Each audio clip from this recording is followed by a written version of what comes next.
تو بہت سے وکلا پڑے ہیں یہاں دیکھا جائے تو کوئی بھی ایسا گروپ نہیں کہ جو پہلے نہیں آیا اور آج پہلی دفعہ الیکشن لڑ رہا ہو۔ جب الیکشن ہوتے ہیں سارے سرگرم ہوتے ہیں، اکثر آپ پر اعتراضات ہوتے وہ امبیڈڈ کرنا یہ ہمارا کام ہے، باقی کام تو آپ پر کہیں یہ بھی الزامات ہیں۔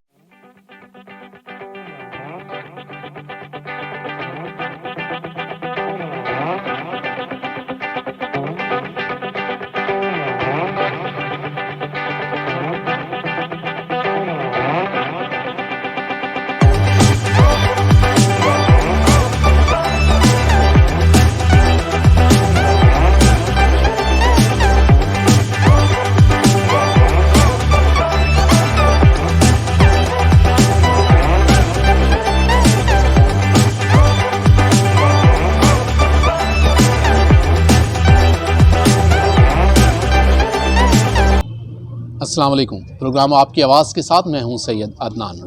ناظرین، میری ہمیشہ کوشش ہوئی کہ آپ کی ملاقات اہم شخصیات سے کروائی جائے۔ ڈسٹرکٹ بار جھنگ میں دیکھا جائے تو الیکشن کی سرگرمیاں آج کل عروج پر ہیں۔ اس حوالے سے میرا پہلا پروگرام آپ نے دیکھا ڈسٹرکٹ بار کے جو پریزیڈنٹ کے الیکشن لڑ رہے ہیں ضیاء کاظمی صاحب۔ ان کے بعد میں نے آپ سے وعدہ کیا تھا کہ آپ کی ملاقات منیر احمد سدھانا صاحب سے بھی کرواؤں گا۔ یہ بھی امیدوار ہیں صدر کے ڈسٹرکٹ بار جھنگ کے، اور انہیں اپنے پروگرام میں ویلکم کرتا ہوں۔ اور ان کے ساتھ تشریف رکھتے ہیں شہباز احمد گجر صاحب، اور یہ 2 دفعہ ڈسٹرکٹ بار جھنگ کے ہی وائس پریزیڈنٹ رہ چکے ہیں۔ انہیں بھی خوش آمدید کہتا ہوں۔ السلام علیکم سر۔ وعلیکم السلام۔ اچھا سر، کیا وجہ ہے کہ ہر بار جو اگر دیکھا جائے تو وہی لوگ صدارت کے الیکشن لڑ رہے ہوتے ہیں جو پہلے بھی کبھی نہ کبھی منتخب ہو چکے ہوتے ہیں؟ آپ بھی منتخب ہوئے تو بہت سے وکلا پڑے ہیں یہاں دیکھا جائے تو 800 سے زیادہ وکلا ہیں، تو یہ 2-4 چہرے ہی کیوں سامنے آتے ہیں؟ پہلی بات تو ہے کہ بار میں ہمیشہ پولیٹیکل گروپس ہوتے ہیں، اور آپ کو پتہ ہے کہ ہر بندے کا پولیٹکس میں اتنا شغل نہیں ہوتا، اتنی دلچسپی نہیں ہوتی، تو وہ گروپ جو ہیں وہ پالیٹکس اس لیے کرتے ہیں کہ for the welfare of the bar, for the dignity of profession, تو وہی ان میں سے ہی آنا ہوتا ہے۔ تو گروپ سارے ہی جتنے سیاست کر رہے ہیں ان کے پہلے کینڈیڈیٹ ہی آتے ہیں اور وہی ریپیٹ ہوتے ہیں۔ کوئی بھی ایسا گروپ نہیں کہ جو پہلے نہیں آیا اور آج پہلی دفعہ الیکشن لڑ رہا ہو۔ اچھا، گروپ نے اپنا لیڈر منتخب کرنا ہے اور وہ جسے اپنا لیڈر لاتے ہیں اسے سامنے لے آتے ہیں؟ گروپ نہیں بلکہ کئی گروپس ہیں، اور گروپ میں پھر الائنس ہوتے ہیں، پھر ان کی ول ہوتی ہے کہ وہ اس میں سے کسی اپنے بہتر کینڈیڈیٹ کو جو سوٹیبل ہے، جو بار کی نمائندگی بہتر طریقے سے کر سکتا ہے، وہ الائنس منتخب کرتا ہے اور اس کو پھر وہ لاتے ہیں کینڈیڈیٹ۔ شہباز صاحب سے بات کروں گا کہ اس وقت ڈسٹرکٹ بار جھنگ کے اگر گروپس کی بات کی جائے تو کتنے گروپ آپ کو سرگرم نظر آ رہے ہیں اس الیکشن میں؟ شکریہ جی عدنان صاحب۔ گزارش یہ ہے کہ اس وقت جو ہے میں اپنے گروپ کی بات پہلے کر لیتا ہوں۔ تو پریسٹیجیس لائر الائنس یہ ہمارا گروپ ہے، اور اس میں مختلف گروپس ہیں۔ تو یہ عرصہ تقریباً جو ہے 4 سال سے سرگرم عمل ہے، اور اس حوالہ سے ابھی جو ہے ہمارے منیر احمد خان سدھانا صاحب جو ہے یہ ہمارے پریسٹیجیس لائر فورم کے جو ہے وہ امیدوار ہیں۔ تو دیگر گروپس بھی ہیں، تو اس حوالے سے جو ہے اپنا اس وقت میں سمجھتا ہوں کہ وکلا کمیونٹی کو بھی ایک یکجہتی کی ضرورت ہے، اور اس حوالہ سے اختلاف فکر و نظر وہ تو ہوتا ہے، جمہوریت کا وہ حسن ہے، تحسین ہے۔ تو جھنگ بار جو ہے اپنی ایک روایات رکھتی ہے، مختلف وکلا کے گروپس اور الائنس جو ہے وہ اپنا اپنا حق رائے دہی استعمال کرتے ہیں، اور اس حوالہ سے پھر نتائج جو ہیں ان پہ بھی جو ہے وہ ایک اثرات ہو جاتا ہے، اثرات ہوتے ہیں۔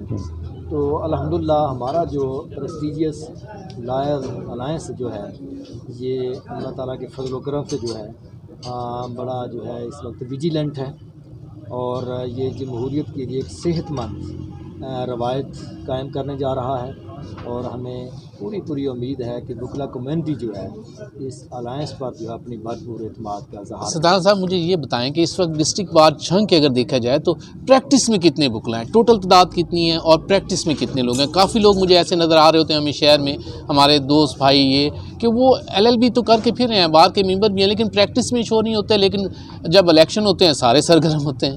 نہیں، جو الیکشن میں تو ووٹ کے لیے آتے ہیں سارے، جی ادروائز ایک آپ ایکٹیویٹی سمجھ لیں وکلا کی، ہیلدی ایکٹیویٹی ہے وہ سب، اسی طرح ہر پروفیشن میں ہوتا ہے۔ 60-40 کی ریشو ہوگی،